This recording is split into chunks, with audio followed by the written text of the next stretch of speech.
up, y'all? Welcome back to another episode of the Top Flight Pod. You know what it is. You know what we're here to do. Back on screen today, beautiful Austin, Texas. I'm with the boys. We got Primo today. We got Neff on screen, and we also got the fan favorite football critic. What's up, y'all? Starting off with my G football critic. How are you doing tonight, mate? I'm good, man. I'm happy. I'm excited with all of these footy news, although it's not that much in the Austin FC action, but I'm good. Football critic pretty much just said, "Me siento muy contento. Me siento muy feliz." And look at Neff. Look at Neff right there, making a little bit of a shrug face. So, Neff, how are you doing tonight? I'm honored. I'm honored to be sharing a screen with the famous football critic. I Oh mean, yeah. does it get any higher than this, brother? That's a good question. I mean, we've had Chris Bills, we've had Phil West. Phil West was on the Patreon episode. We've had Chris Bills. I mean, Yeah, but they're I not don't know, football dude. critic, with all due respect. Football critic names up What there, are dude. But what it's are you football guys do? critic. What are you doing? Hey, later on in this episode, we got probably the scoop of the offseason.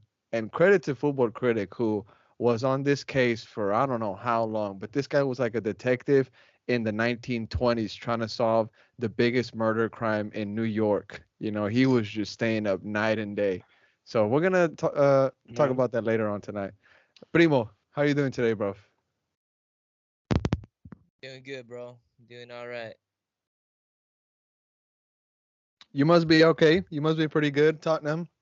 They're in a pretty good position, and you got rivals losing points. Arsenal lost today, bro. So Mm-hmm. you're probably in a good spot, huh? Well, actually, I'm a little down. I'm a little down. I'm not gonna lie. Oh, why? I started my betting adventure a couple days Oh my ago, God. and Yep. I have not hit nothing, bro. Nothing. Everyone's messing me over, man. Today, Nottingham Forest. What the hell, bro? Came out of nowhere. A lot of EPL shockers, bro. A lot of Real EPL Madrid shockers. tied. What the Yep. hell, bro? Come on. Yep. Nothing went my way. Nothing's going That's my true. way. That's true. On the Discord, we do have a channel where we offer some tips to those that do like that side of footy, that side of sports, I guess you could say. And some of them have been hits, and there have been some misses for sure. But in the end, hopefully everybody is in the green, in the positive. But at the end, just careful. Primo over there trying to get a loan. If you know, you know. If you know, you know. That's all I'm gonna say. That's all I'm gonna You know, say. you No. know. We do have a really good, interesting episode tonight. We have a very interesting episode tonight. We're going to talk about the Austin FC roster moves that have been going on, like Football Critic mentioned. But first, I do want to send a shout out to all the Patreon supporters. The list grew to 81 names. Now, it would take forever to read those names, so I just want to send a shout out to all the Patreon supporters, everybody out there, all 81 of you. So shout out to everybody out there, homeboys and homegirls. Definitely appreciate everybody's support. So shout out to everybody. I have the list here. I have it right here. It's just is way too long to read everybody's name. Trust me, but I do appreciate everybody's support. Also, want to send a shout out to the writers for the website. Right now, it's a little slow. Of course, we're in the off season, but we're gonna get it going here soon. Shout out to Scott, JC, football critic, who we have here today on screen. You can check that out at WeAreAustinTV.com, and also subscribe to the podcast. Top Flight Pod on YouTube. You can check out the video version of this podcast, and on Apple Pod, Spotify, wherever you get your podcast, you could get the audio version of it. So let's get into the pod. We got some Austin FC news to talk about, just like how I mentioned, and we're going to start off with some interesting news that was dropped by Nick Lima's wife. She spills the beans on Instagram about the couple moving. She says it in a video. She says that she was in a panic when the couple found out that they were moving. The reason why she was in a panic, she also mentions in the video this detail because well, they have a newborn baby. That's been mentioned a lot of times on the show. We mentioned that Lima is a new father. The couple had a lot of milk for the baby that they needed to freeze, and then he got to transport, obviously, and that's what the topic of this video was released by Nick Lima's wife. So we have that information pretty much. It's all said and done. Nick Lima will leave Austin FC. Now we don't know exactly where it's going to be because also today, I believe, a couple hours ago. Again, Nick Lima's wife. This screenshot was sent to us by somebody on Instagram. They said, "Hey, check this out. Could it be to San Jose?" Now, why San Jose? Well, in Nick Lima's wife's Instagram story, she mentions how she's looking for some eyelash services or something like that in the San Jose area. So, or could they just be going to San Jose for some vacation? Is Nick Lima going to be traded to San Jose? Earthquakes. So, what's happening there? I want to start off with you, my G football critic. What are your thoughts on this going on with Nick Lima? Well, first of all, I think it's a bit disappointing to lose Lima. He might not be the best and most stellar right back in the league, but he was a consistent guy. He was a good guy, one that would put in the effort mostly. He was shaky at times in some areas, but you can tell that was a guy that would fight for the team, and I think you always want a guy like that. Losing him is kind of big, not only because we're losing a guy like that, but we're also like, who are we getting at right back? Like, I guess we have Gali that can switch back, but still, who are we getting? I don't know. So it'll be interesting to see who his replacement would be. But beyond that, I just find, well, I mean, I wish him good luck. He's a great guy to have in any team. And I mean, I just love how we find out so much about the players through their wives. It happened with Radovanovic. We didn't know if he was staying or not, and the wife was like, again, a Twitter, an Instagram on thing YouTube. or a TikTok. Oh, on YouTube, yeah. On YouTube. He was like, no, we're moving back. So it's like, oh, okay. So now we know. But yeah. You got to pay attention to every single detail. Now, Neff, I want to bring you in on this topic. You guys heard me say this a long time ago. I always say, hey, if you want to know probably the next move of some of these guys, you want to follow some of their ladies. Now, respectfully, 100% respectfully, you know what I'm saying? Because they often post maybe some stuff that the players wouldn't, and it's information that is probably going with the future of the player. If they're looking for a move, if they're going to make that move, just like Football Critic mentioned, Radovanovic's wife, or spouse, girlfriend, whatever, not sure what their status is officially, but on her YouTube channel, she was saying how they were going back, how they didn't really like Austin. So boom, right then and there, we knew that was happening. And then in the C4 event, I got to go and we walked into the locker room and I noticed that Radovanovic's number was gone. I do remember that day.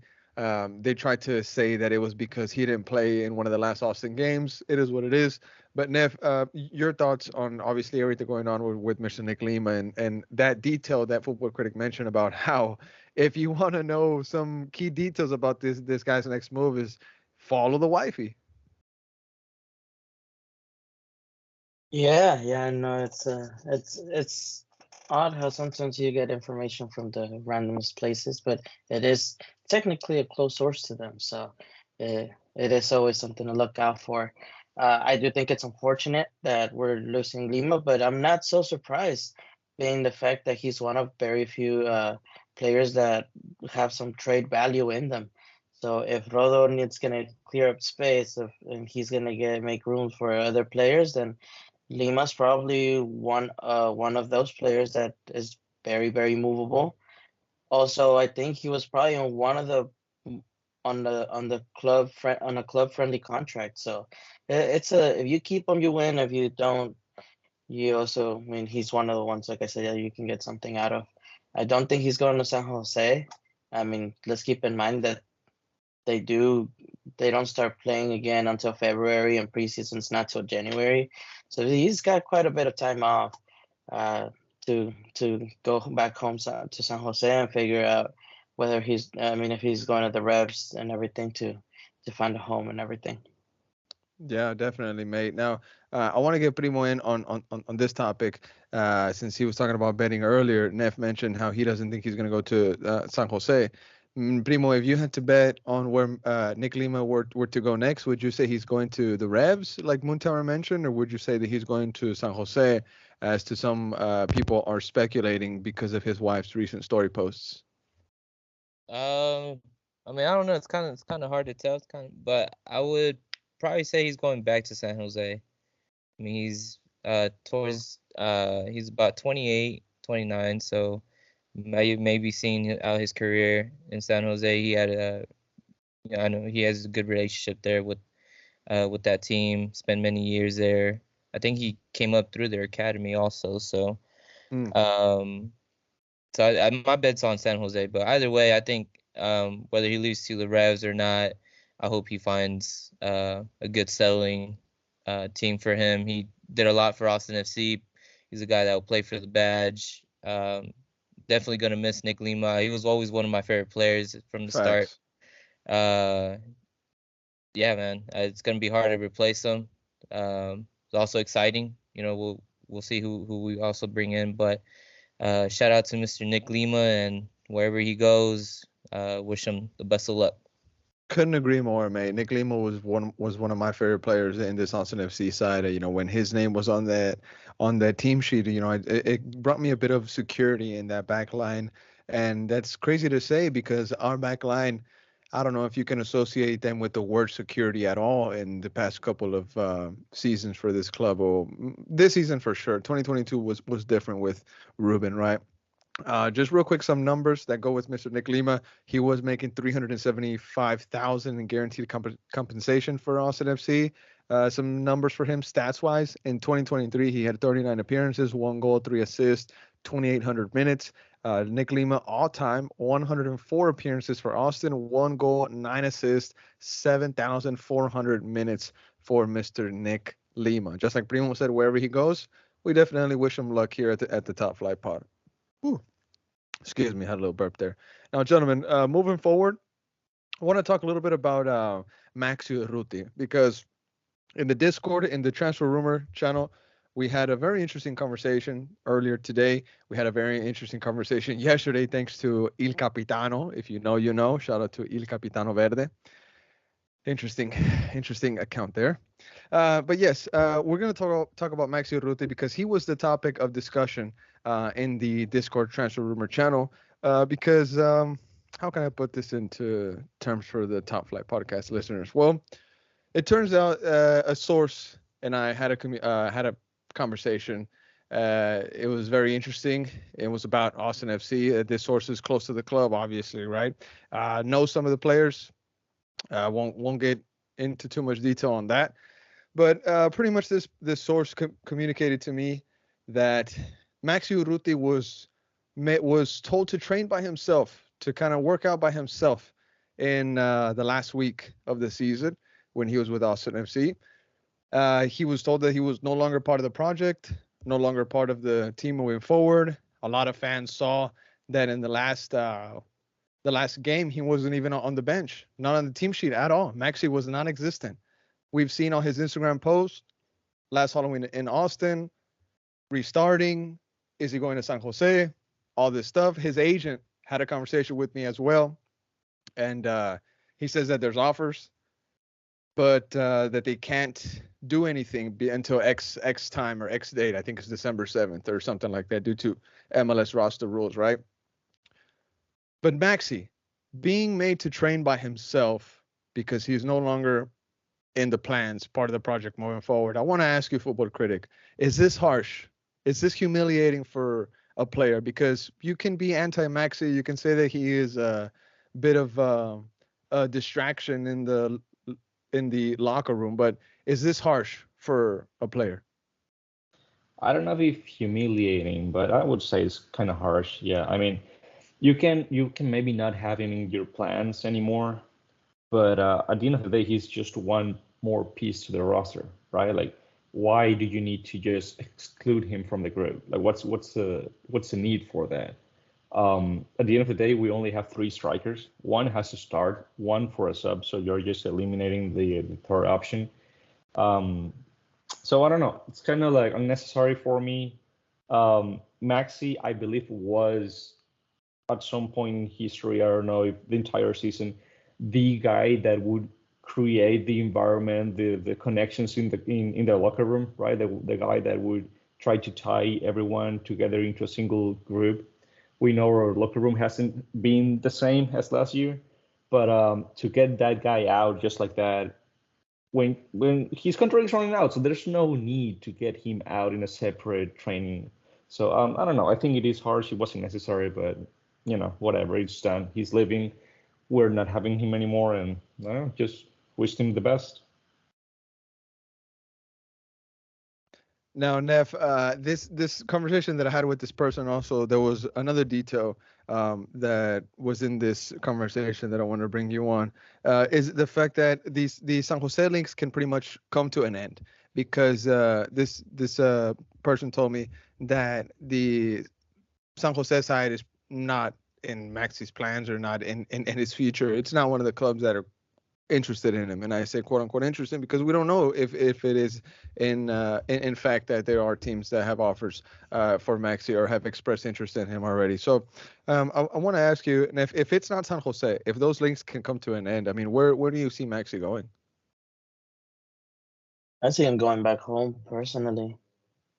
To be honest, I mean, look, the guy, realistically, if he were to be picked up by another team, that's probably it for his career, to be honest. Guy's not a youngster. And I don't know that he has another 3-4 years in him, maybe 1 or 2 more. Or, I mean, especially with the level that he showed, I think it is catching up to him. And it's nothing to be ashamed of, it's age. It's as a striker, you got to be very streaky. You got to be very consistent, and that's something that it does. Not every player is going to retire at 38, But I did want to mention that because one about this being harsh or not. Let's remember one thing that we said about Rodo after the Diego Fagundes trade, and that was that you have to be ruthless, right? Mm-hmm. This is one way to show it. This is one way of Rodo showing. I'm not saying this was Rodo's call, but if he had any say in it, and this is the club ultimately, Bro, this but is how there's the club shows it. brother, but there's 1 week left in the season, 1 week, 2 weeks. You're just gonna make this guy train work by himself? Did they make Brandon Yeah. Craig work by himself? Did they make whatever other players that we're gonna send back? I think it was just Craig that we have on loan. That's probably gonna go back. We don't have any other Corozos, but my question is, was it just Maxi that they put out to the side? That's something that I should have asked, but the only person that was communicated to me, the name that was made to work by himself, was just Maxi. I mean, that's all that I can say. We might just have to dig more into that, and maybe that's something that El Capitano can look at, to be honest. We'll have to ask him, but it's something to look into. I mean, sure. I don't know that the full story is just Maxi was For sure set to the side because he was not going to be plans. Now, Primo, some stats on Maxi, and then I want to get your takes if this was harsh on Maxi or not. Do you think this was the right thing to do to a player, however the coaching staff might have felt towards Mr. Urruti? But Maxi, with 28 appearances, he featured in all competitions this season for Austin. He only managed to score 2 goals for the Verde and Black this season. He had just over 1,000 minutes. He had 1,100 minutes in 2023, and all time for Austin, he had 64 appearances, 11 goals, no assists, and 3,551 minutes for Mr. Urruti. So back to the original question, Primo. Was this a bit harsh on Maxi from the coaching staff? This bit of information that was given to us by this unnamed source that Maxi Urruti was made to practice, work out, train by himself the last week that he was with Austin FC. You're on mute.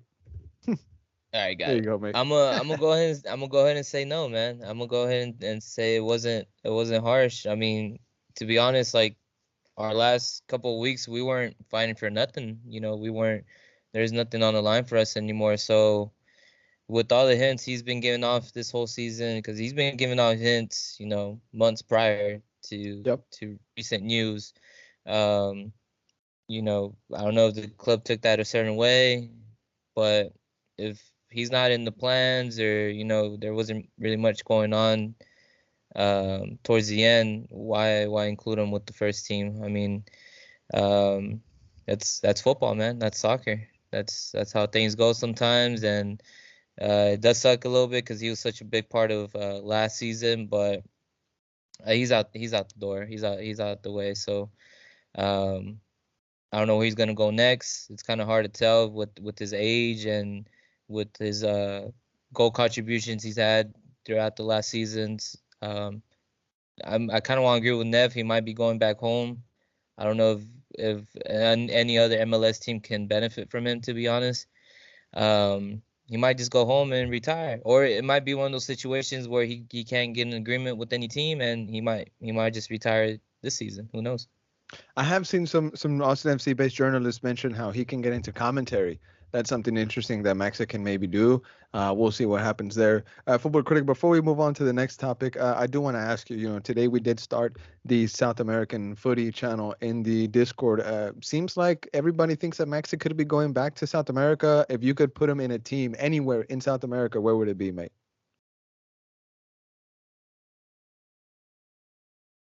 You're on mute too. Go Sorry ahead. about that. You're good. You're good. First of all, I would have to say anywhere in Argentina.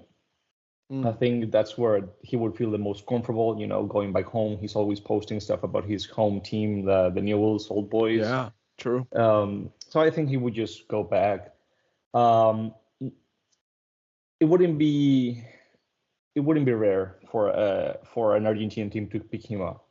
I mean, you see Boca, and they don't, and they picked up a 30-year-old Cavani, I think, and his subs are not that great.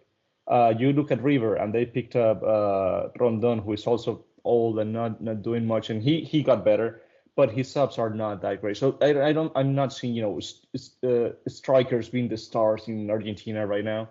I'm not saying he would go to Boca or River now, not on his level, but definitely some mid-table teams. Yeah. Mate, Cavani, you can't compare it to Maxi, bro. Yeah, no, I mean, come on. No, I'm just saying, like, they're going for old. Like, I see Boca's going for old, River's going for old. Yeah. Maxi's not that old, but still, yeah. I don't know if you heard that, but my Siri was just activated for some reason. I don't know what. They're listening to us. Maybe they're a fan of Top Flight. Shout out. But yes, great take, my G, Football Critic. I think it would be a very romantic return for Maxi and Newell's if that were to happen. Much like a Chicharito in Chivas, that might be something that also might be happening here soon. Neff rolls his eyes over there like Chicharito is not a Mexican legend. Show some respect, dude. Show some respect. All right. I don't understand you sometimes. Now, anything else we want to mention? You want him to waste a great retirement opportunity on Chivas? What do you mean? Come on. He's a Mexican legend. He should at least retire at a decent team, Oh, okay. What, Santos? Yeah, come on, be real. Get real. Let him go to America. Let him go to America. Yeah, like he would go there. Like he would go there. All right. Now, boys, anything else we want to add on Mr. Maxi Urruti before we go on to the next topic? You're good? Gracias, Maxi. Thank you, Maxi. There it is. There it is. That's what I wanted to hear. Yeah. Gracias, Maxi. Football Critic. Yeah. Thank you for 2022. Can't say much about 2023, but thanks. Okay. Now, real quick, just one number. Spit it out. Say it out. Quick fire. If you could rate Maxi's time at Austin FC from 1 to 10, what would it be? Starting off with Neff. 7. 7. Football Critic. 6.5. Nice. 6.5. Primo. All right, to make sure I was off mute, I'm gonna say 6, bro. 6. Oh, it just went from good to worse. 7 was fair. 6.5 was okay. 6 though, Primo. Tough. Let's see what the Top Flight podcast listeners think. If you want to leave your number for Maxi, you can drop it off in the comment here. What do you think about Maxi's season with Austin on a scale of 1 to 10? And drop it off in the comments here below. Now, I want to move on to what I think is probably the biggest news that I've ever heard of this offseason, for sure. It's something that I've been thinking about day and night. It's something that I've wondered, something that Football Critic, Nev, Primo, Bali, Brian, and I have gone back and forth on trying to figure out. And I want to give full credit to Football Critic, who cracked this one. Football Critic came back to us with some information, and he was like, "Hey, this is what's going on. This is what's happening." And I'm happy about it, but at the same time, I want this guy to get paid. You know, I want this guy to get what he's worth. So, football critic, this is the big one. Austin FC, they have a 2-year option on Dani Pereira. However, the club has until December 7th to exercise the option. So, football critic, I want to ask you, what is the holdup from the club to secure Dani Pereira, or at least the next 2 years of his career? Well, first of all, I want to say it wasn't all me. It was a team effort with Il Capitano. Okay. He's Very a, humble of you. Very humble. No, great guy. It took the two of us to break this, to get the information for wherever we could. But yeah, so we found out that Dani has not only 1 but 2-year option in his contract that the club can execute. They have to execute it before September 7th. They haven't for some reason. December 7th. December 7th. Yeah. Why haven't they? I don't know. I really don't know, because it feels like the club has every single card in their favor, right? Like they have everything to do whatever they want. They don't technically they don't have to pay Dani anything. They should. Dani deserves. We know Dani deserves it. But I guess technically the club, if they don't have to, and if Rodo is saving as much money as he can, why would they? Mm-hmm. Dani, I would see these, like, if they execute the option, Dani stays. Pretty much, I guess you don't want to tie unwillingly a player to a club. Maybe that's one part of the negotiation. But if they execute that option, they get Dani. They have more room to sell him. They can sell him big time, like a big opportunity in summer of 2024. So we would just enjoy Dani for 6 more months, and get a back for it. And technically, they still have the 2024 winter window, mm-hmm. which is less likely for a big transfer, but it still can happen. So I guess they maybe aren't as ruthless as we think. Maybe they do want to give Dani something, but they just are not willing to give him what the agency is asking.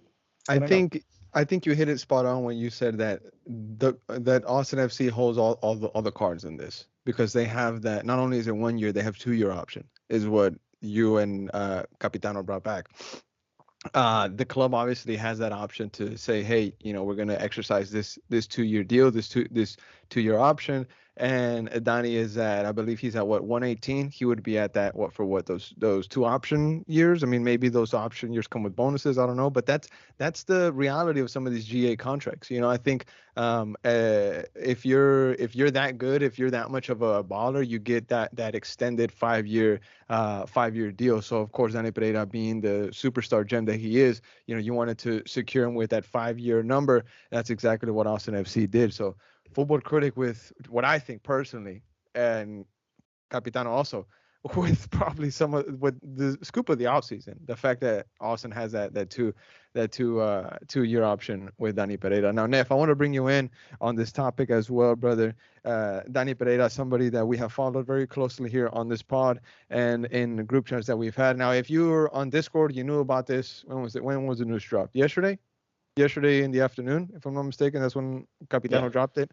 And for everybody listening that's confused, like, who is this Capitano person? It's a source that is on the Discord channel that I don't want to reveal too much about them. Maybe one day they can speak on themselves. But they're the source of the channel, the source of the chat, and the things that they have brought to us has been absolutely incredible. And we're very thankful for them being part of that Discord channel. And hopefully you don't think that I'm just selling smoke. Everybody here is on that channel, and I know that everybody that's on that Discord right now is like, yo, this is crazy. This is wild. So, Neff, your thoughts on what's going on with Dani Pereira, scoop of the offseason, 2-year option on his contract that has to be activated. Hasn't been activated yet. What's the holdup? Yeah, no, amazing scoop by both Capitano and Football Critic. Shout out to you guys. And honestly, I don't know what the holdup is. I mean, Austin's has everything in their hands, and I mean, honestly, I said it before, brother. I think if Danny has an option of leaving, he should take it. Now, of course, there's other things that run into this, but if I'm Danny, I would have wanted to leave, and I'm hoping that they don't pick up that option come December 7th. But I also know Danny wants to stay. I know he loves this city. I know he loves this club, and I know if he would want to stay one way or another. We'll figure something out. But I want what's fair. I'm not asking for Danny to get an unfair bag. I think it would be whatever's fair, right? For sure. For sure. Now, question for you, Neff, real quick before I go to Magic Primo. I want to ask you because you mentioned if there's an offer on the table for Danny, he should take it. Well, I want to ask you this. Would you fancy a deal, a sale within the league, or would you fancy a deal outside the league? Well, look, it depends, right? So if I'm Danny, I would go anywhere within the league now because it could help with a lot of Now. other off the field stuff. Okay. Yeah, I Go mean, ahead. Go ahead. if I'm Danny, now, of course, I would love for him to stay and to be able to watch his football week in, week out in an Austin jersey. Absolutely, I would want him to stay, but for the betterment of his career at the moment, the way the club is, I think it wouldn't be so bad for him to go to another team, the team that's more established, a team that's I guess healthier in that sense. But me personally, I mean, I would just want whatever's best for his career. I think that's fair. I mean, it's not wrong to want that for a player that you've been following literally from the birth of his professional career. That's exactly what we've been doing at We're Austin TV, Top Flight, and also a lot of Austin FC fans that have found love for this player. I mean, not only did we see him rise from just a college kid from Virginia to an undisputed starter for Austin FC. He could have had all-star shouts. I think he did have some all-star moments for sure for Austin FC, and it's very interesting to see the type of conversations that we're having about Dani Pereira. Now, he's one of our greatest assets. That's probably not debatable at all. He's one of our greatest assets right now, and I would love for him to go outside the league. I would love for him to make that banger sell. Imagine if we heard that Dani Pereira was going to go to a League side. He could go to a side like Rayo Vallecano, who today pulled out an enormous result against Real Madrid, who are Spain's giants. That'd be very interesting to see. Now, Neff, anything else you want to say, mate? Yeah, no, it's just, look, Danny's probably our best player behind Juicy, honestly. It's Juicy and Danny. Correct. I would put Stewart in a separate category just because goalkeepers are in it. I put them aside, right? But yeah, I think it's Juicy and Danny, and the rest is very movable. And Danny's probably the player along with Juicy that you want to build a team around. Facts. Correct. Now, Primo, I want to bring you in on everything going on right now with my G, Dani Pereira, our G, Dani Pereira. The news obviously hit us like a train, to know that there's an option there for Dani, even though it was discussed. Is it 1 year? I don't think anybody thought that it was going to be 2. Well, information coming from Capitano and Football Critic stating that it's a 2-year option. I mean, what are your thoughts, Primo, on this? We heard what Critic had to say. We heard what Neff had to say. What does Primo think on everything going on?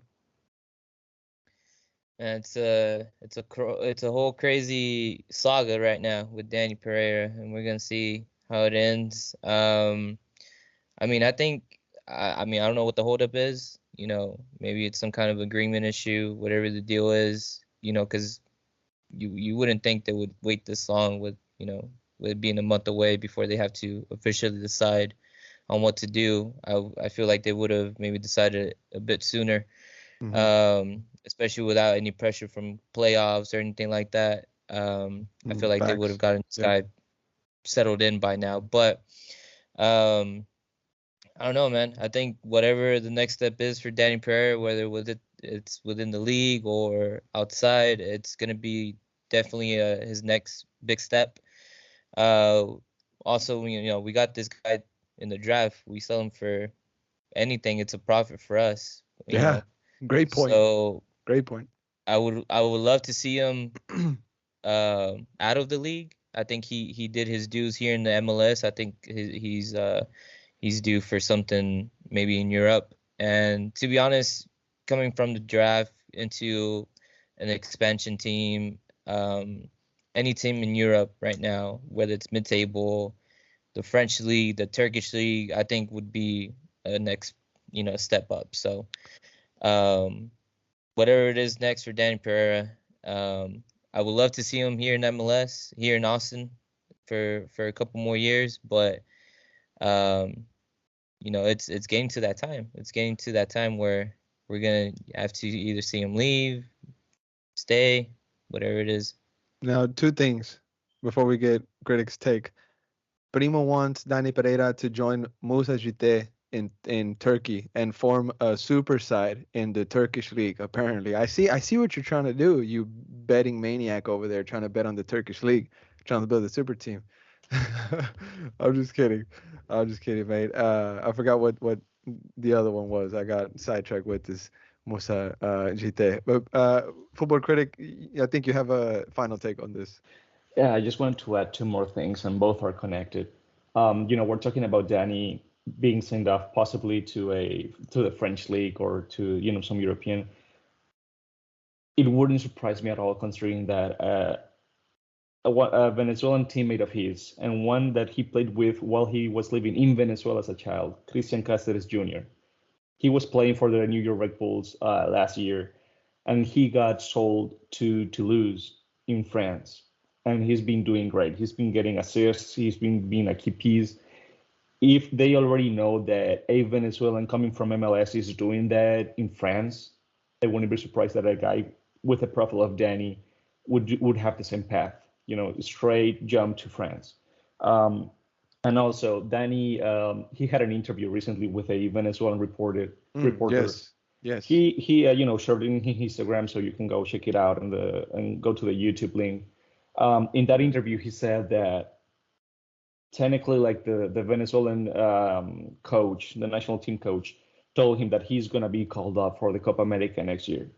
Now, Dani himself said, anything can happen, so it's not a given, but that he is, he wants to be informed. He hopes to be informed with ATX so that he definitely gets called up. So that to me tells me Dani, regardless of all of these negotiations or whatnot, his mind is ready. His mind is here in ATX. He want to keep playing in ATX. He want to keep improving so that he can play that Copa America next year. And this is just to add to the all those rumors that he was being sent to the bench because he didn't want to sign a contract and whatnot. We don't have a word on that if it's true or not, but the truth is Dani is here in ATX. He wants to stay. He's ready to give his all while he's here.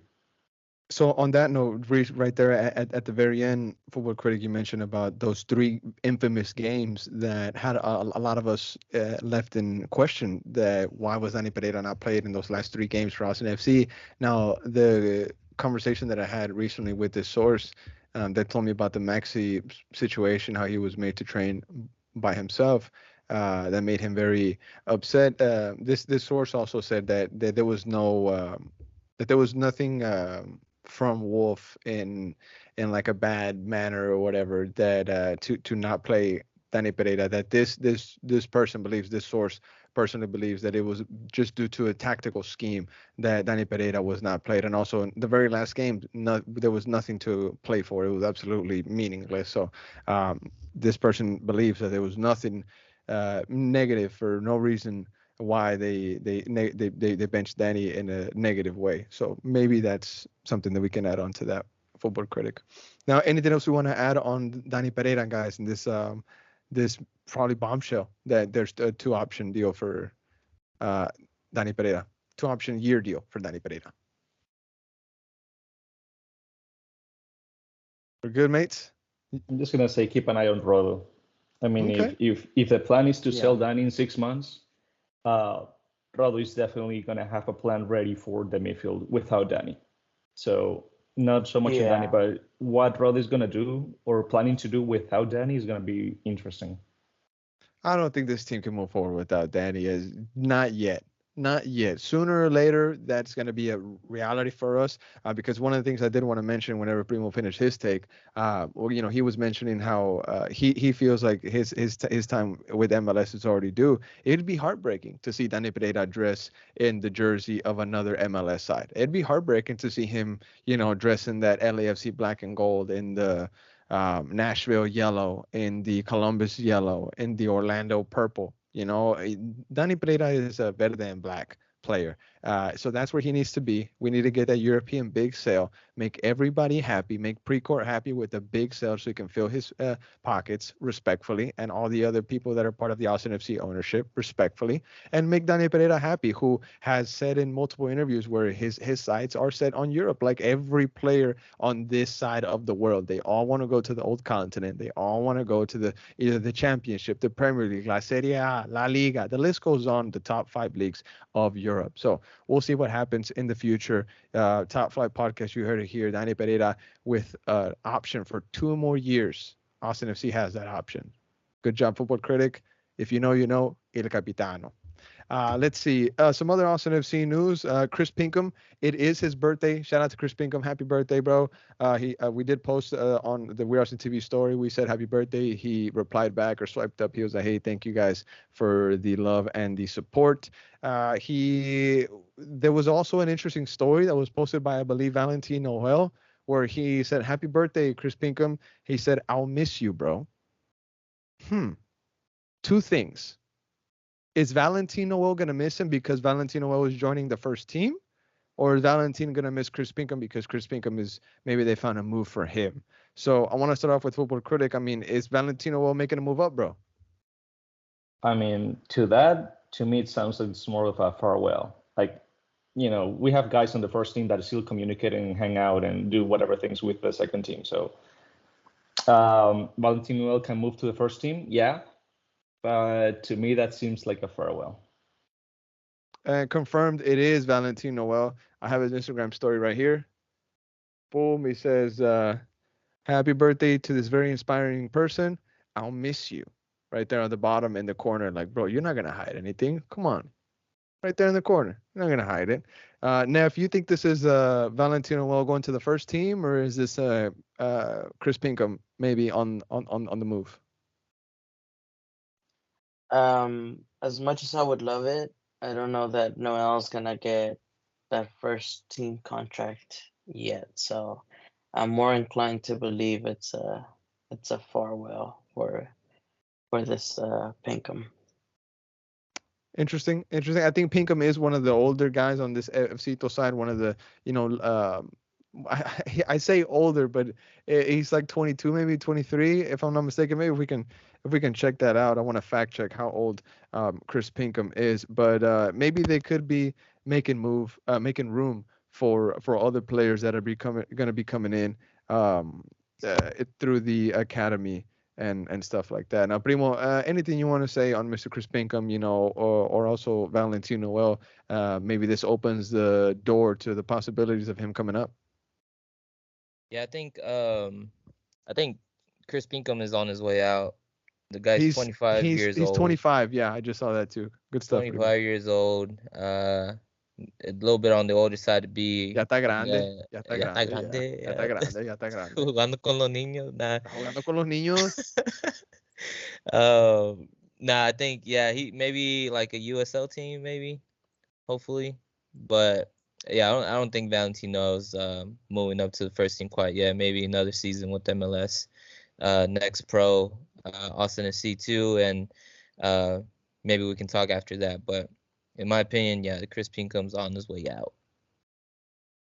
Yeah, I think at that age, unfortunately, he could be on his way out from FCito side. I'm glad that he got to experience this legendary cup run. Not only were they the Western Conference champions, they went on to win it all. They were the MLS Next Pro champs, and they had a dominating show in that defense, in that back line, on that amazing away run in the MLS Next Pro playoff. So it could be a farewell to Mr. Chris Pinkham. I hope he joins an MLS side. That'd be great for him. But I don't know if he's going to make that jump Maybe an MLS side is going to take a chance on him. We'll see what happens. It could be a USL side.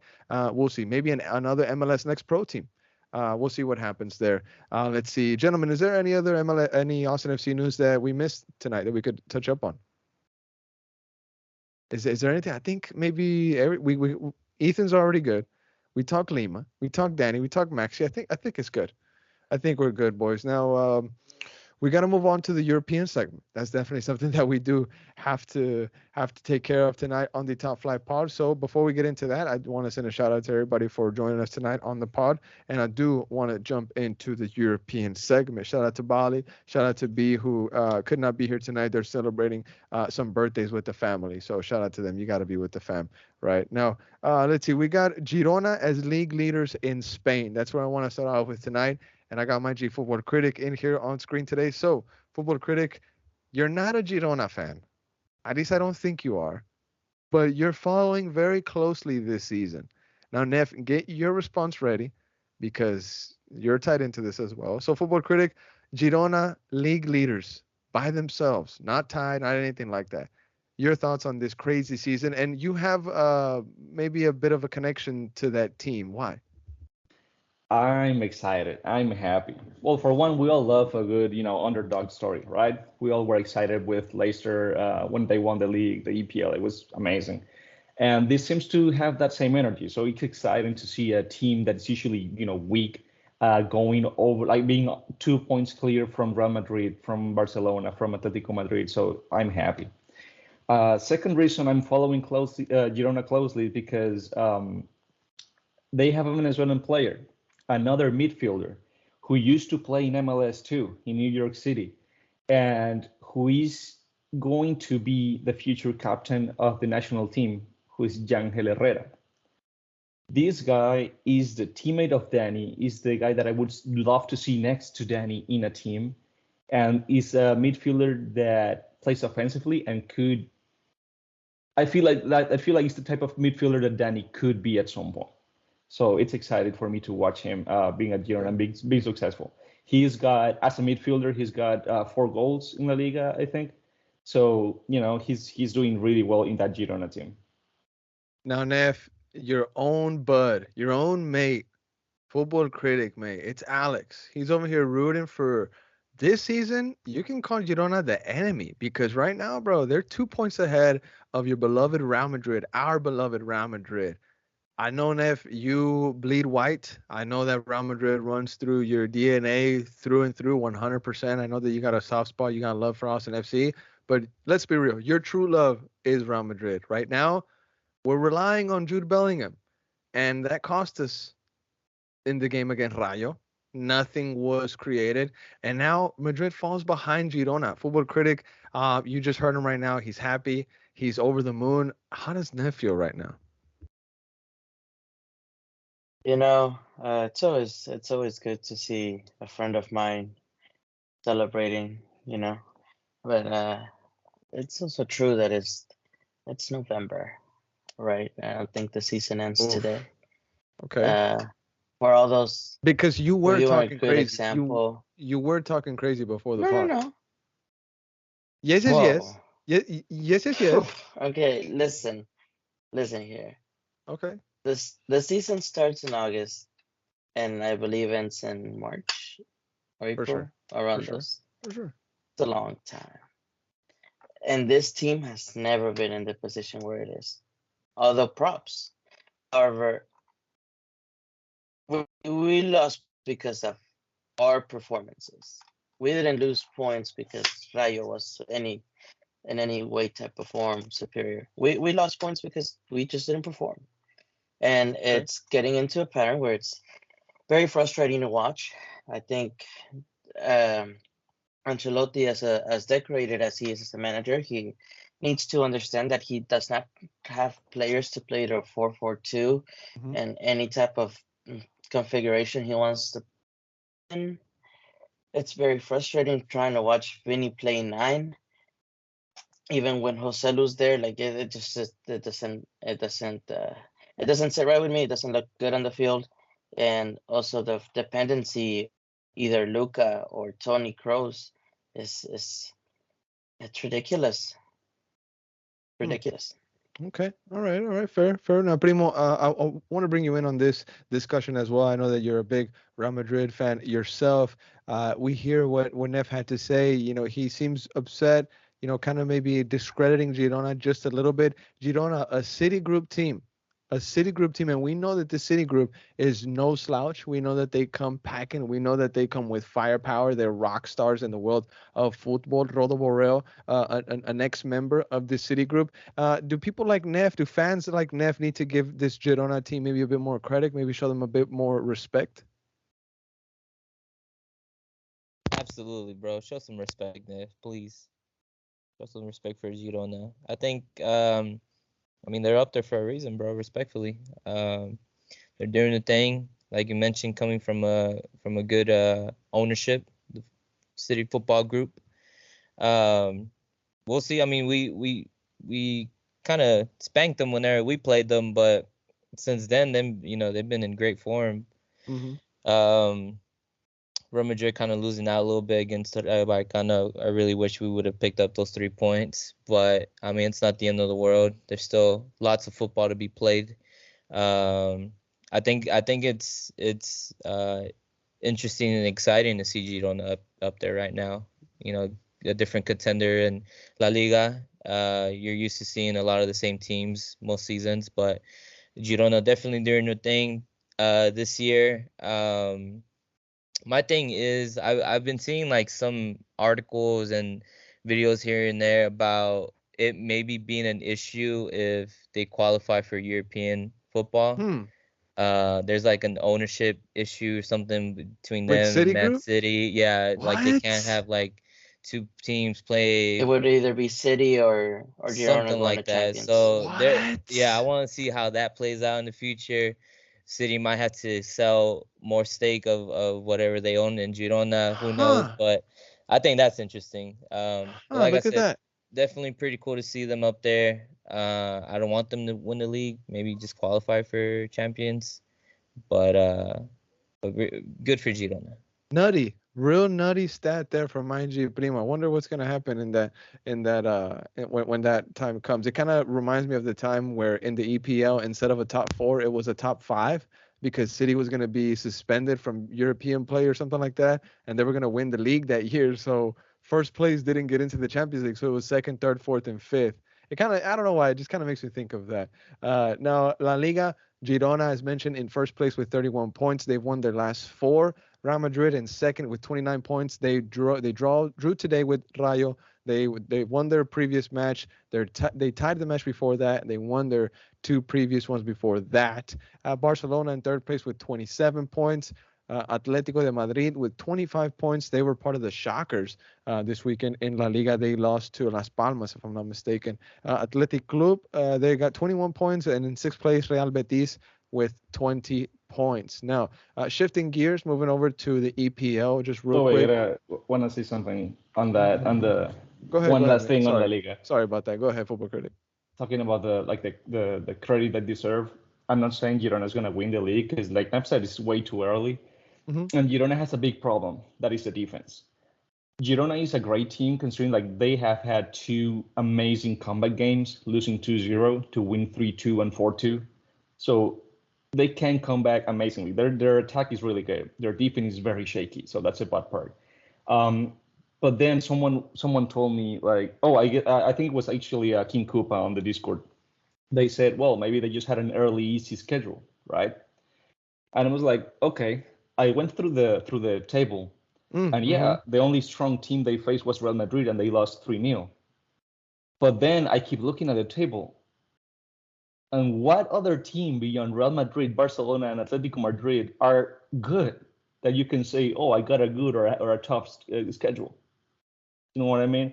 The fifth place is Rayo Vallecano, is Real Sociedad, and they beat them. So out of the 3 big teams, they have played, whoever else they gotta play in the league, and there's you can't exactly say it's an easy schedule because honestly, plain and simple, La Liga is a 3 sometimes 4 club league. So respect the league, mate. Respect the league. No, there's no sense. So you either give Girona credit for what they are doing, or say, hey, they got easy because every single team in La Liga except Barcelona, Madrid, and Atletico Madrid are easy. Nev has something to say, and then we'll go on to the EPL. Listen, La Liga can be whatever you want it to be, but La Liga has dominated Europe up until recently. You could put the lowest Sevilla against Manchester United, and they'll go beat up in the Europa League final, and they get to finals.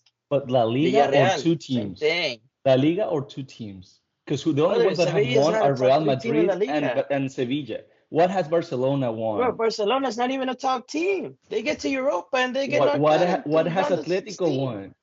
When you say La Liga dominates Atletico Europe, used to be it's the one that mostly dominated when Europa you say League. when you say La Liga dominates Europe, it's mostly Real Madrid in the UCL, which I give them all of the credit, and Sevilla Well, in the Europa League. yeah, But it's that's the two biggest club in the teams. world for That's a two reason. teams. That's two teams out of 20 teams in one league.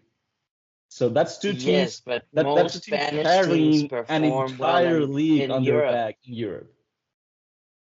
Yes, but most Spanish teams perform well in European competition regardless. But just real quick on the Girona thing, because I have to defend myself. I'm not discrediting them at all. No way. If anything, I want Girona's ownership to take care of Austin. Please buy Austin. Please give this team some. Please give this team some Okay. encouragement, please. Okay. But Okay. I will Hey, say that because of Girona's level, it is not. There is no easy games for them. It doesn't matter. They're supposed to be a relegation side. Let's not forget that. So it's very very good where they're at, and there's no easy game for them. So props to them. Fini. Fini. Fini. Fini. Fini. Okay, Fini. All right, boys. Now, before we go into the EPL talk, we're going to start off with Luton Town and Liverpool. I want to ask you a real quick question, and hopefully the Top Flight listeners also interact with this one. We posted a tweet on the We Are Austin TV account. Diego Fagundes posted on his story on Instagram that he is enjoying an asado in Austin, Texas tonight. It is Sunday. We're recording the 121st episode of the Top Flight Pod. And the tweet said, Austin FC legend Diego Fagundes enjoying an asado in Austin, Texas. Just one word, yes or no, okay? Simple, quick fire. Is Fagundes an Austin legend? Yes or no? Starting off with Football Critic. Yeah, I will say yes. Yes. Okay. Nev, is Fagundes a legend? Austin FC. Yes. Primo. No. No. Okay, why? Tell me why. Feel like you gotta win something for the club to be a legend. I feel Copa like Tejas. come on, dude. You say Come you on, okay, but dude. we celebrate. They celebrated Stop. it. They celebrated it. I mean, Hey, is hey. Totti a legend for Roma? Eh, Ooh, Totti is a legend for God. Roma. Thank you. Great point, critic. what have Great they point. won? What has Roma The done? club is 3 Roma. years old, guys. Totti stayed with Roma Yeah, for no, but that's my 12 point. Like years, bro. Totti is a legend.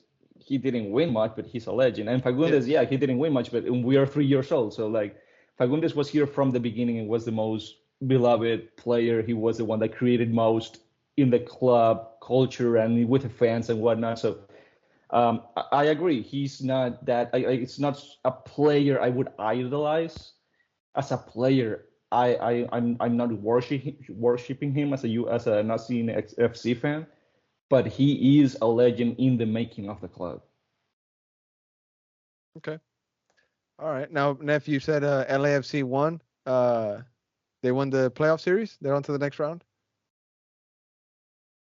Looks like it. They just got a goal called back, but Ah. maybe Danny's new Okay. team. I don't know. No, chill out, bro. Come on. So, I don't know why that tweet is getting a lot of pushback on social media right now. A lot of Austin FC fans pushing back on it, saying, "How is he a legend?"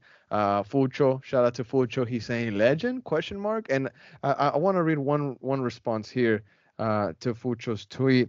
This is from El Verde Rican. Shout out to El Verde Rican, patron supporter there. He says, yes, first goal ever, tied for top goal scorer and playmaker on the first year. Was a huge player for a second year with 7 goals and almost 20 assists. Fan favorite, engaged with the media and fans. For our short 3-year history, yes, he is an Austin FC legend. Spot on? Spot on. Nev says yes, nodding. Primo nods, saying Primo nodding no. And Football Critic, I think Football Critic says yes, right? I mean, yeah, maybe we can summarize it as an Austin legend. Austin Austin FC, I don't legend, know, but Austin FC Austin legend, legend, yeah. Austin FC legend. Alrighty. Now just real quick, talking about EPL, Luton Town ties 1-1 with Liverpool. I didn't get to watch this game. I did go back and watch the highlights and made sure to watch it. It was a Luton Town 1-0 at one point, and then it was Luis Diaz who ties it up 1-1 underneath his jersey. A message for the world, a message for the disgusting human beings that have his parents or have his father still in their custody, or I don't know what the proper word is, but the reports are coming out that his parents were kidnapped, his mom was recovered, his father is still with the kidnappers, but underneath his jersey it says libertad para papá, liberty for papa, pretty much. He gets a goal. Liverpool tie it 1-1 against Luton Town. Darwin Nunez with a lot of misses, bro, a lot of sitters. So I guess we'll start off with my G, Football Critic. Your thoughts on this really weird 1-1 draw? Well, I mean, great for Luton Town. They keep getting points. Yeah, I mean, honestly, if you would think anyone would underperform, would be Lucho, right? But he scores the one that ties it. So hey, I don't know how he did it, because in that situation I wouldn't be able to play. I would be in Colombia trying to solve things up, but great to him. He's a great player. He's an amazing player. Nunez, he is. I remember at one time that when he was being compared to Haaland, like who would be better? No, bro. Like, yeah.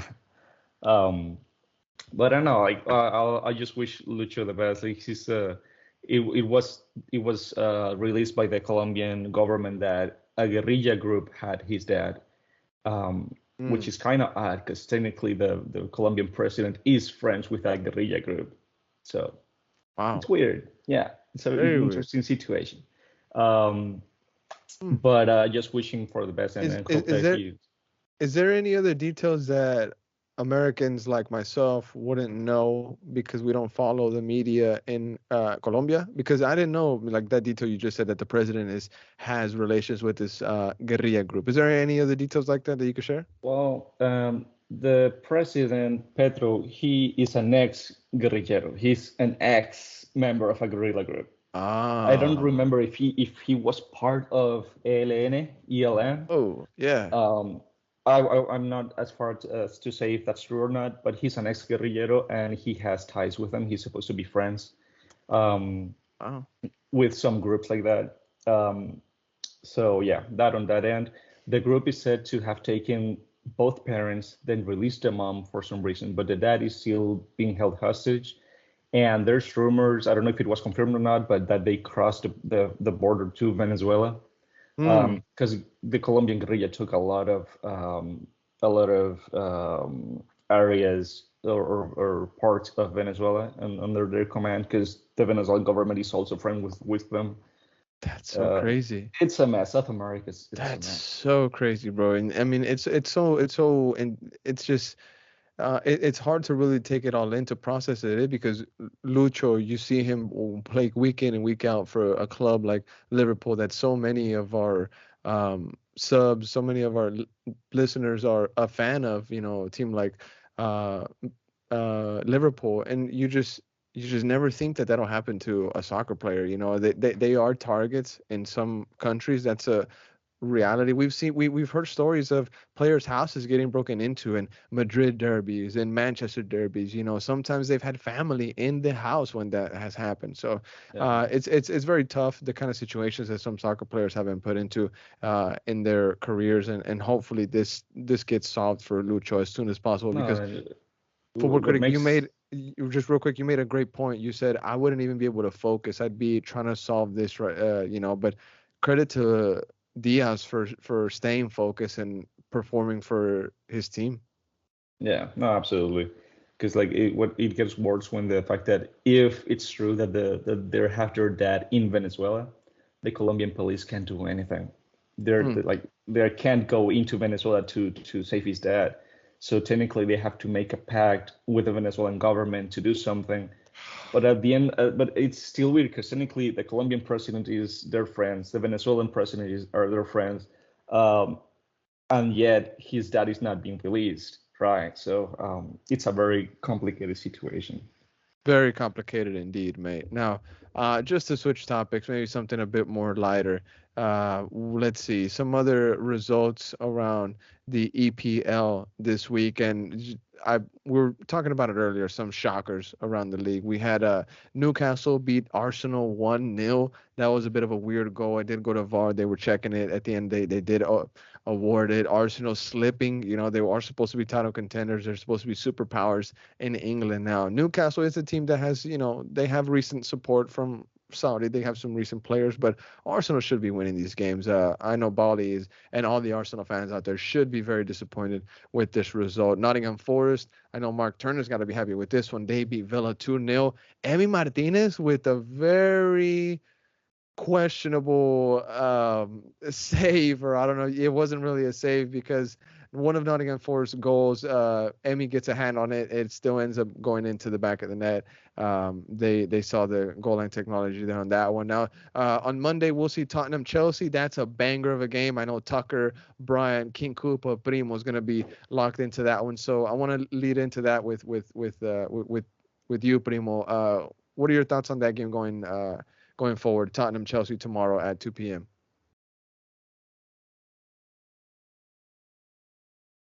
Oh, there you go. I muted myself. It's definitely the game of the match week. I mean, Spurs all the way, baby. I mean, it's Spurs all the way. Still unbeaten. I mean, we're looking good. I mean, James Madison, doing his thing. We have to beat Chelsea. I don't think it's going to be too much of a tough game, but who knows? Chelsea is kind of a little bit in the come up, just a little bit. But definitely going to be an entertaining matchup. I have no doubt that it's going to be a good game, and I have no doubt that Spurs are going to come up on top. Facts. We'll see what happens there. Now, Tottenham Chelsea tomorrow at 2 p.m. Central Time. You be able to watch it. I don't know where Tottenham plays or Chelsea plays, but you can tune in. Tottenham has to win to go back to top of the league. They are in second place right now with one game in hand. They got 26 points. City is over them with just by 1 point. They got 27, and Liverpool in third with 24. Arsenal in fourth with 24. Aston Villa in fifth with 22. Man United, they won. They beat, if I'm not mistaken. Who did they beat? I know Eric was absolutely happy about that one. United, they beat Fulham. They beat Fulham 1-0, if I'm not mistaken. It was a Bruno Fernandes last-minute goal, dude. Man United needed it. Eric needed it. They're on the climb, I guess you could say. But real quick, last thing on tonight's pod, Liga MX, real quick, because things are starting to take shape in the playoff picture, you could say. America, they are top of the league right now. They are perfect in their last 5. All the America fans in the Discord have been letting everybody know that they love their team right now. Top of the league. They had that new coach arrive, Brazilian guy. Nobody knew how he was gonna perform with America. Top of the league right now, but America has done this before. They've been top of the league many, many times. And the curse in the Mexican league is that first place never wins it. So we'll see what America does this season around. We have Tigres in second place. So America's in first with 39. Tigres is in second with 29. Monterrey in third with 29 as well. Guadalajara, Chivas, my club, my team with 27. They're in fourth place. Pumas, 25 points. Fifth place, San Luis, Primo, that's your side, and Baldi's. They're in sixth place with 23 points. Tijuana, Xolos, 23 points. Toluca, eighth place with 21 points. León, 20 points there. And then Nef's team, Santos Laguna, who needed to win today. And Neff was talking down on his own team. And they are in the playoff picture right now. As of right now, they're in the party. Neff, your thoughts on Santos making it in 10th? You gotta be better. You gotta do better. This is not. We're out of all those teams except San Luis and Tijuana, we're the youngest, and we've got the most titles. So I expect a lot more from this team. The ownership, dude. If you look into the ownership of this club, like, it reminds me a lot of Austin, to be honest with you. Whoa, show some respect to Austin, brother. Dude, comparing Austin to Santos is disrespectful to Santos. Santos has history, has great players. like and Fair. titles that are not, Okay. you Okay. know, Yeah, but Copa but in Texas, yes, whatever you yes, want to call yes, it. But yes, but you're clearly throwing a dig at Austin. But go ahead. I'm throwing a dig at you, buddy. Go finish your take, bro. Anyways, yeah, no, Santos. I also I don't. It's like the MLS thing where right now it's like the play in, with ninth and 10th place, and I personally don't like it. I think it takes away from the merit of qualifying. I mean, out of 18 teams, if you're not in the top 10, what does that say about you as a team, right? So I would hope next season and seasons to come, Santos does better. But 10th place is honestly, it's not good. Okay. Okay. Now, Primo, one of the last takes we'll have here tonight on the pod, San Luis, your team, Bali's team. How do you feel about them making it right now into the big party for La Liga MX? They're in sixth place right now. It's really exciting, man. It's definitely exciting to see San Luis in there. That's where my parents are from. That's where Bali's parents are from. That's where our family's from, pretty much, San Luis. So it's really, really good to see them competing. My uncle, who comes from San Luis very often to over here to visit, was telling me the other time that that they're investing money, and they're making some kind of good investments towards the team. So I think that's reflecting um, due to the position that they're in. So really excited. I think they've made playoffs before, but they get knocked out the first round. I think they can make it pretty far this season. And who knows, man? They were first for a minute. A couple weeks ago, they have been in a little bit of a losing streak lately, but I mean, playoffs is just a whole different story. So They have been on a losing streak. Their last 5 games, they've only won one. They've lost three. yeah, they tied against Tigres, so gives you a Okay. little bit of hope. But A little bit of boost. You're right. yeah, it's a good Okay. they're doing good so far. Now, last but not least, guys, we gotta talk about one of the biggest tournaments in the world, La Copa Libertadores. The final just happened. It was so big that even Sebadrusi decided to comment on it. He said, "What a great Saturday." Now we all know that he's a big River fan. He's a River fanboy. He has it tattooed on his foot, if I'm not mistaken. The reason why he was so interested is because their rivals, Boca Juniors, they lost it. They lost the final to Fluminense. Now, it has ties to Top Flight Pod on so many levels because of the juicy connection, but also Fluminense with Marcelo, a Real Madrid legend, one of the greatest left backs to ever play the game of soccer. He was on the Fluminense side. He came out to say that it was his biggest title of his career. That's very interesting there for him to say. A man that has won countless Champions League. So I want to start off with Football Critic Mate. Your thoughts on that final? It was a beautiful goal to win it. One of just that header pass and the absolute rocket of a volley, bro. I mean, you don't see many goals like that. So, Critic, your thoughts on the match? Oh man, that was South American soccer at its Yeah, peak. yeah. That was, I mean, from the all of the problems before the game, because there were like the Fluminense Ultras um, violently beating up Boca fans in Rio de Janeiro, to then the game, that violent game with tackles and like everyone just wanted to die for their team, and then that beautiful second goal of Fluminense, the passing, the connection, then the shot. I mean, it was just amazing. It was great. Um, and also, for those that don't like Boca, the fact that Boca is a team that has gotten to the most Libertadores finals. They've gotten to the final 6 times. Well, I mean, obviously more than 6 times, but they have lost 6 finals. They are the team that has lost the most finals in Libertadores history. So they're not doing well, obviously. Their coach resigned because of it, I'm guessing. Um, but definitely great, great South American soccer to watch. First Copa Libertadores for Fluminense too. So Brazil keeps dominating. Yeah, you love to see it. I saw that Richarlison from Tottenham, he also came out and support for Fluminense, the team that he used to play for. He said, he's pretty much, I don't know how to speak Portuguese, but I'm sure that it was, giving them props, giving them credit. Richarlison. Nev, any thoughts on the Copa Libertadores final, bro? It's a good game to watch, but more than anything, I'm just happy for Marcelo. I mean, For being a sure. legend of my club, go on and fulfill the dream of his. I mean, going back home to the team where he debuted and getting a Libertadores title. I mean, I know he has the Champions League tatted on his leg, so I'm pretty sure he'll be adding that to the list. What a player, For sure. generational right there. Real quick, Drusi won the Libertadores with River, correct? Yeah, In I believe 2016, so. right? 2016 or 2017? I don't remember. One of those two, I think. Primo, one of the last takes tonight, bro. Anything you want to add on the Fluminense victory in the Copa Libertadores? What a game! Just what a final! What a game! I love Copa Libertadores. I think, to be honest, sometimes it's more entertaining than Champions League finals, in my opinion.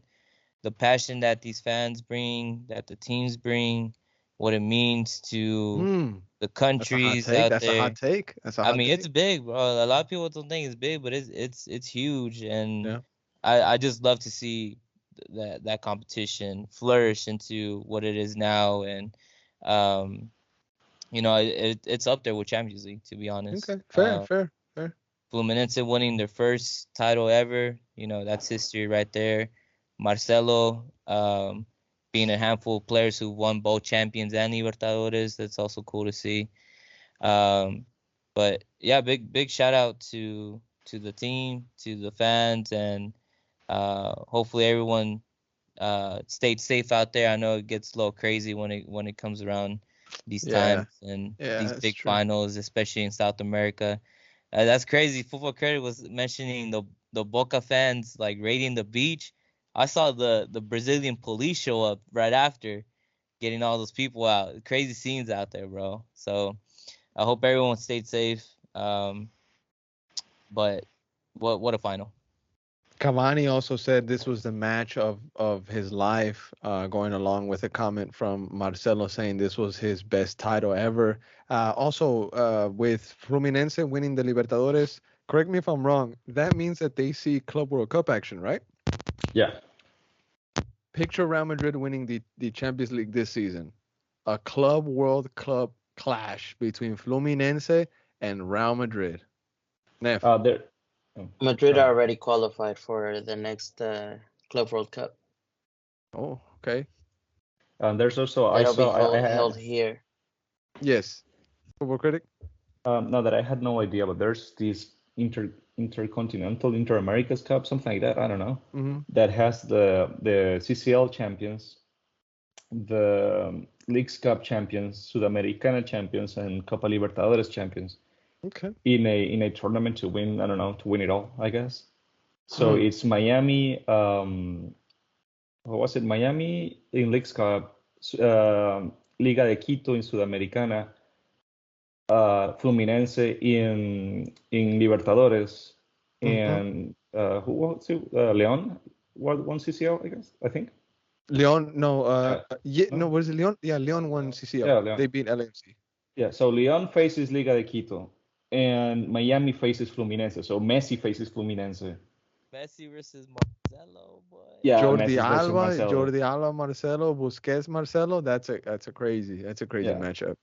Yeah, And then they're the about to winner, get Suarez. Oh yeah, Crazy. Yeah.